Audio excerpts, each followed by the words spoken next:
before we kind of get into it, this is a great moment. The paper debuts all 10 episodes on Peacock this Thursday. We are a couple of days. We are mere hours away, and I'm always please shut up. But I'm curious. I'm always curious from an actor's perspective. Like, what is this moment like for you? Right before you work so hard on this thing, and then right before you give it over to millions of people, what is this moment like? Well, I just asked you to shut up, so I mean, that might tell you everything.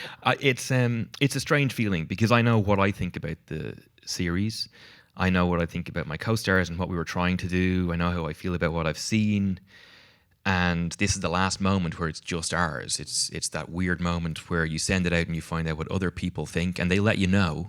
Even if you are not on social media, people let you know. And so it's a special moment, but it's a bit nerve-wracking. And I was saying to you upstairs, like, I feel like there'll be a storm. There's always a storm when something comes out. Well, you hope. Sometimes it's just a stiff breeze, and that can be terrible. It just like passes by really quickly. But there's a little bit of a storm that passes, and then you find out what people really think. Yeah. And so I'm looking forward to the storm being over. That's a great way to put it. So let's go all the way back. Talk a little bit about how this role came into your life in the first place. I got an email about an untitled Greg Daniels, Michael Coman project, which actually is incredibly exciting, because both those men have made incredible comedy. And then I heard that it was related to The Office in some way. And before I read it, I guess I was a little nervous. You're like, well, Ricky Gervais played it, and I knew it was the boss. I was like, man, I'm not going to be able to do that again. What they do is so particular and brilliant. And then I read it, and I realized it was doing its own thing, and really enjoyed the script. And then talked to Greg and Michael, and they were lovely men. And it was just a normal chat. Like it ended up not be. It was just about what it could be, and they'd sort of already offered it to me, and I'd already sort of accepted. So it was pretty easy, but yeah, pretty easy. This does have ties to The Office, and I hesitate to call it a spinoff because I really kind of feel like it's a cousin to The Office. There's this silliness in it. There's this absurdity of it. There's the memorable ensemble cast. But there's also, and I was talking to you a little bit about, there's this soulfulness to it, this richness, this deepness to it, this optimism to it that I think is really interesting. And what were you so drawn to when they originally pitched it? Well, first of all, I liked that the character was different to like his function is different in the story. Yeah. He's not the agent of chaos that the other two guys are. And so I liked that it stood on its own. We've got Oscar in our one, and they've got The Office written on every bit of publicity that's gone out. So it's not like we're going to pretend like it's got nothing to do with it. It does, but hopefully it's just building its own thing. And that optimism felt key to it in some ways. Like, there's a bit of Leslie Knope in there maybe as well. There's a bit of I like that it cared about journalism. I liked that that was part of what it was interested in, but also it's just being a silly comedy show. I love comedy, so I think that was also part of just wanting to work with two of the best people in the world at it, I had read when you were debating this role that John Krasinski, Steve Carell encouraged you. They said you should take it. That sounds like they turned up together with crowbars. It's like it wasn't. They were like, this is how we do it. Yeah. There's a knock at the door. My wife was like, "It's them." No, it was like, so I'd worked with Steve, sort of hand in hand on a project, a very different 10 episodes of something else called The Patient. Oh, thank you. Yeah, I do think that might be about as many people as saw it, but it was I adored the working experience with him. I think it's some of the best work I've ever done. I think it's some of the best work he's ever done, and the way that he worked, we suited each other really well, I think, and he was the best. So I emailed him about it when I just got asked about it, because I wouldn't want to do anything without him knowing, and he was just like, if you get to work with Greg, you should do it. And the last thing he said in it was, because I was like, is it a poison? It might be a poison chalice, following on from what you did. And he was like, listen, we had that problem with the UK office, and we found our space after a while. And the last thing he said was, and I think you'd have fun. And it's such a freeing thing to give an actor, He was like, that's the point. Go and have fun.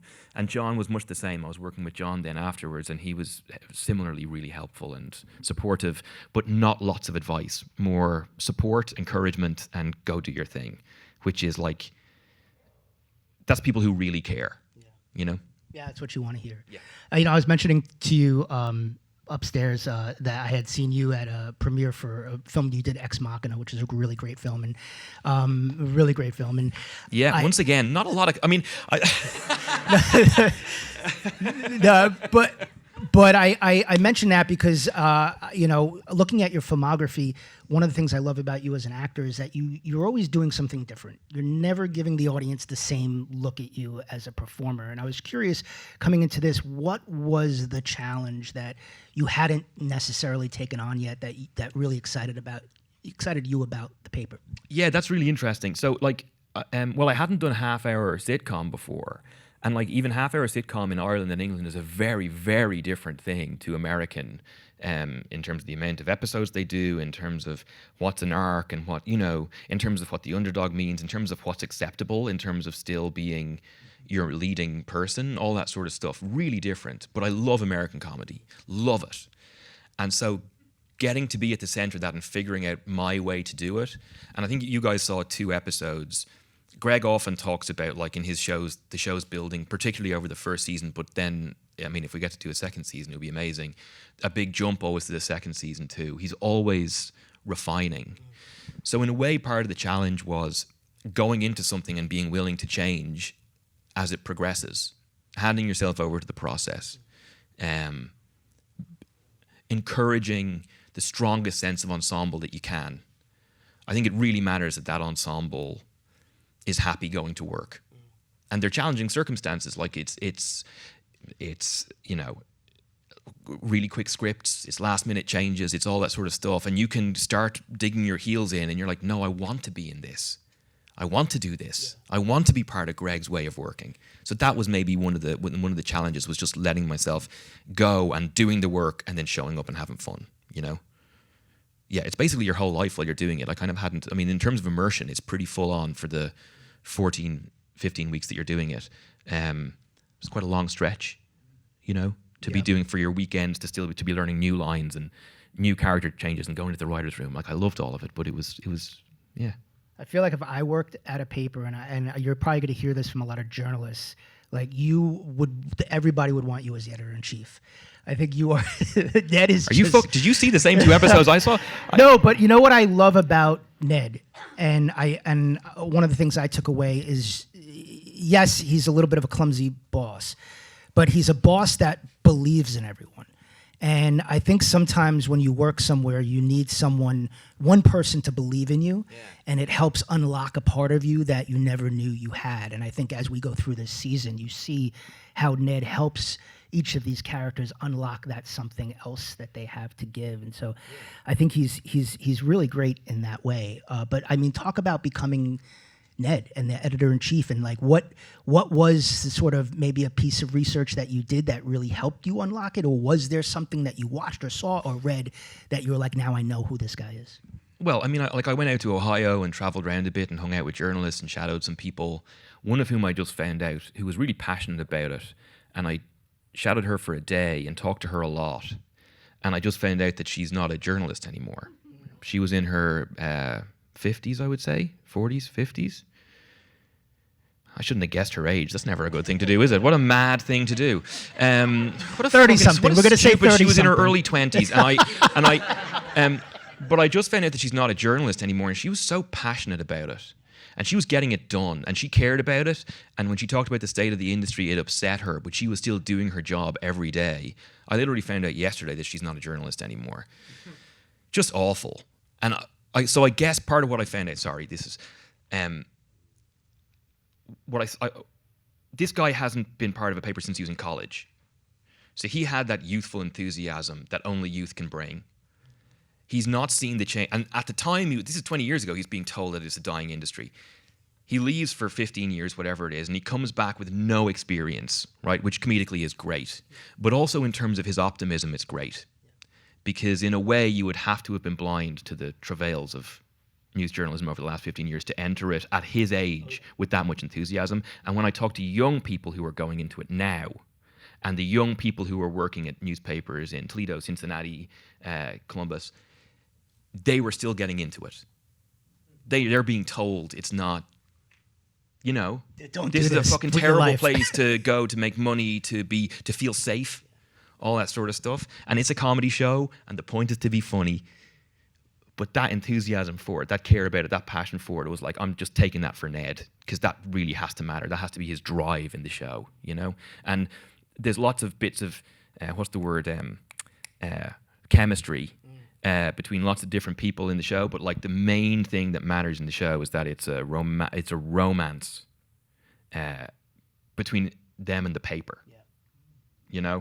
You can have your heart broken in a romance, but you still love it. Yeah, I guess the same could be said for an actor, though, too. Yeah, I'm sure when you're getting ready, when you're getting going, he's like, "You're never gonna be a star, kid, but like, keep trying." Please don't make eye contact with me while you're saying that. It feels terrible. No, you. I want to be a star. I don't care. I don't care about the work. I just want to be famous. No, I think there is overlap. There is overlap, that like the stuff that's romantic when you're in your 20s about the struggle and the living with friends and the not having got the thing but still trying. The stuff that's romantic in your 20s doesn't feel so romantic in your 40s. The reality of life every day, trying to get it fucking done, trying to make a living, trying to make opportunities, that is, maintaining the romance is hard. Yeah. But I think it's important if we can. And the amount of actors I know in their 60s and 70s still doing it, who still have a youthful passion for it, amazes me all the time. It's one of my favorite things, hanging out with an older actor on a job and just hearing about, you know what I mean? Like, just still, they care so much. And the same is true with journalists. Yeah.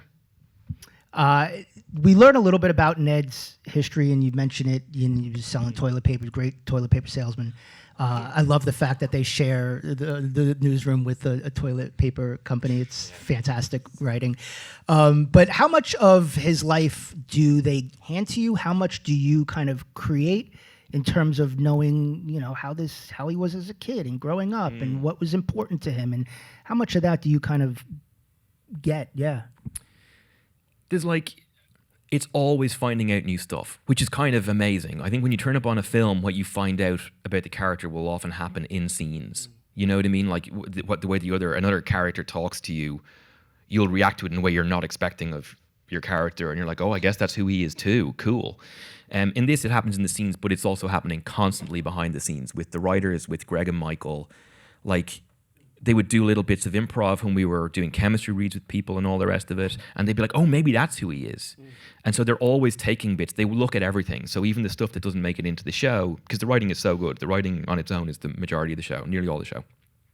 They're looking at everything, and the bits that pop out, like the Superman and Clark Kent thing. Yeah. Like that sort of stuff, like we came up, like that was a group effort to find the in. And I think those little things really, really matter. Yeah. For sure. I love mockumentaries. It's actually it's my favorite of the subgenres of comedy. I think it's great. It feels there's a lot of room to play and have fun.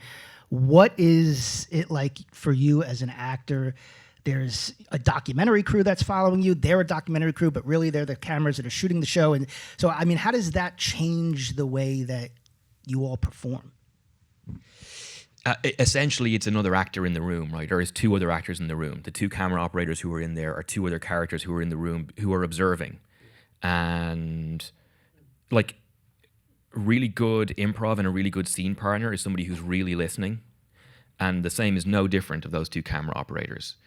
When they're really listening, you can tell, because you can feel them push in, you can hear as they move in closer, you can see them lose interest, or you can see them be interested in somebody else. So you're just acting with two other people in the room who you're aware of, and when you say something embarrassing, you remember that they're looking at you. You're like, fuck. And if you say something really inspiring, you're like smug and like, did you see that? It was pretty cool right there. Like, and then it's really cool that is sort of like part of what gets it on the record. And I think every character's got a different relationship. Mare is so at home with them, and I think Chelsea does a beautiful job with that. Sabrina's trying to show off to the camera, and Ned, I think, cares about the truth until he doesn't. And then I think the same is true with his relationship with the camera. He's always like, let's tell the truth. And then when he does something stupid, he's like, could we cut that bit out? I think that's kind of a nice wrinkle in his character. How do they shoot the episodes? Do they shoot them in order of the season, or did you kind of jump around? I'm just curious how like an episode comes together. No, it's always like it's 5 days per episode, and by the end we were like chasing them pretty hard with the scripts, like sort of getting the scripts on Friday, Saturday to shoot on Monday, and sometimes later, you know what I mean? Like it was, so and then you're really into the thick of it. It's not in order. They'll try and break it down because obviously the different locations, they'll try and shoot in locations. And I would just ask, towards the end, I was asking, could we possibly just put the stuff, especially from the beginning of an episode where I'm explaining a lot, if we could just not have that first thing on Monday, it would be awesome because I'm just running lines all the time, And they were like, we'll look into it. And we just shot it first thing Monday. No, that's not true. They were very nice. But you're just, it's like the workload is, I mean, in terms of like how much work the people who are good at it are doing and hiding, like the legs going under the water. Man, when I think of those guys doing 20 episodes a season, I'm like, unbelievable. But it's great because the writing's always good. Yeah, the writing's fantastic in this show. I got to talk about this ensemble a little bit too, because I think everybody has these unique relationships, and I don't want to spoil too much of what happens as the season goes along. But who surprised you? What was that set like? Just talk a little bit about that ensemble and working with them. It's a wild group. Yeah. It is an absolutely wild group. And I think harnessing the energy is bananas. But so when the scene is well written and well formed and we all know what's at stake, when it comes together, it's really beautiful. When it's humming, it's like an incredible thing. They're all such lovely people. I get along really well with all of them. The person who I was a massive fan of already before the show started was Tim Key, who plays Ken. In the UK and Ireland, I mean, I don't know how much people over here know him. He did The Ballad of Wallace Island. But he's in all of Steve Coogan's work back home. I already knew how amazing he was, but I think he's super in this. They all are. Travis is amazing. Like they're all like Ramona, who plays Nicole. Everybody in it is super. And as it went along, you find out how you bounce off each other, where the edges are, and that's fun to find out too. You know what I mean? Yeah. The stuff between Ned and Esmeralda, I think, is just incredible. I think it's going to make for some of the most memorable TV that you will watch this year. Talk about that relationship and forming that relationship with Sabrina, and because they're kind of at odds. He's coming into her neck of the woods and taking over her operation. Yeah, that one was great because the clash is super clear immediately. Yeah. So the comedic stakes are sort of not obvious, but like they're always in the room. So the joke is always in the room. You don't have to have a story to put the joke in the room. So that was great. She's super and fantastic and brilliant in the show, and was amazing in White Lotus, and I really enjoyed working with her. So yeah, you just going head to head is fun. You know what I mean? You take a deep breath and then you just go at it. Like Ned has to swallow a lot of stuff and try to be, because I think in real life I would get like angry. Like I would get like angry. And I think it's really funny that Ned can't, you know what I mean? Like that he just sort of like, he tries to keep smiling, but he's very, very annoyed, And I thought it was fun to kind of, and then every now and again, I think his emotions are closer to the surface than he's willing to accept. I like it when it starts peeking through and he gets a bit childish. Was there anybody that you saw or you were like that inspired sort of that performance of Ned? Like it could be an amalgamation of characters or people you've met. I saw Coleman talking about like Jimmy Stewart and stuff like that. You know what I mean? Like I don't know. He loves old stuff, so he's definitely got a sort of an old school nerdy quality about him that I quite like. And I remember in my first job working in a supermarket when I was like 16 years old, somebody rushing up to me on my first day. Who worked there and saying, "You need to stop working so hard. You're scaring the customers." Because I was like, "Get the fuck out of the way! I got the and like mopping the floor, like going like this, and they were like, "You stop! Like this is too much. This is too intense. We appreciate you want to work, but you're scaring people. People are leaving." And I think because what he's doing taps into who he was as a young person. He's trying to get back to something. All the stuff with his dad is in the background, but like he was lied to, but his parents' relationship. He's trying to get back to something that he feels is pure. Yeah. And so I thought about myself when I was a little younger than he was. Like he was talking about in his 20s, but I think his 16-year-old self probably lasted a little longer than it did with me. So I was looking to that. I was trying to tap into that a lot. Yeah, he's a go-getter. Yeah, and I remember being in the school paper and all the rest of it, and everybody being super enthusiastic, but sort of only about their own idea. Like everybody's going, yes, yes, yes, but what they mean is yes, yes, yes, yes, yes, yes. And I think Ned's got a little bit of that about him. He's got a lot to learn still to be a good editor, and I think enthusiasm will only get you so far. He's deeply unqualified. Yeah. Did you work? You worked at the school paper, or I wrote for the school paper, like in secondary school. So what's that? Middle school to high school. I wrote then, and then I studied like writing and directing in college. So I didn't write for the paper then, but the journalism class was on our floor. I remember. Yeah, I think one of my favorite lines. I think it's in episode 2. When they're around the conference room, and he says, has anybody even written for their middle school newspaper? He's like, I wrote a paper in middle school. Yeah. There's great. Was there a lot of improv? Were you guys allowed to sort of just throw stuff out there? Yeah, definitely. But I think you got to be careful when you talk about it, because the improv only works if it's to do with the scene. So like saying, when I was young, I liked, my favorite food was, it could be a funny line, but if it's not to do with what's happening, then you got to shut up and listen. You know what I mean? Like, I think we're all learning how to find that place. And so there's loads of improv in it, but it's all built on really strong writing. So the best improv comes from the stakes in the room, I think, and continuing that.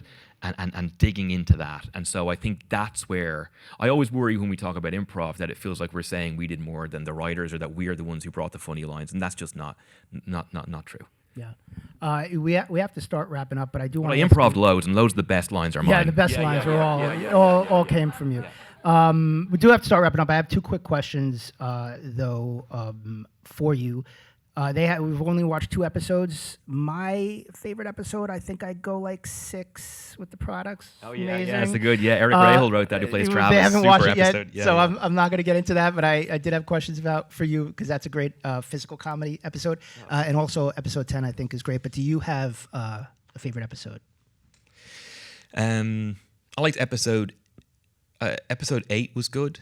I thought. Episode 3 was good. So episode 8, there's a bit of a Ned's old life kind of reappears. His salesman life sort of reappears for a little bit. I like doing something different in that one.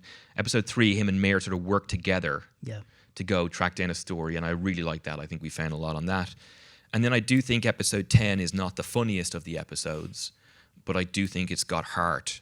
And I think a couple of performances in that are excellent. I thought Oscar was great, and then I thought Chelsea was great. There's a few great performances in that episode. Yeah. And after you watch episode 10, you will probably send angry emails to Peacock if they do not give this show a second season. I will just say that. My last question, and if you need a second to think about it, I will give you the second, but you do play an editor-in-chief of the Toledo Truth Teller. If you could come up with a headline to describe your experience working on the paper, what would that headline be?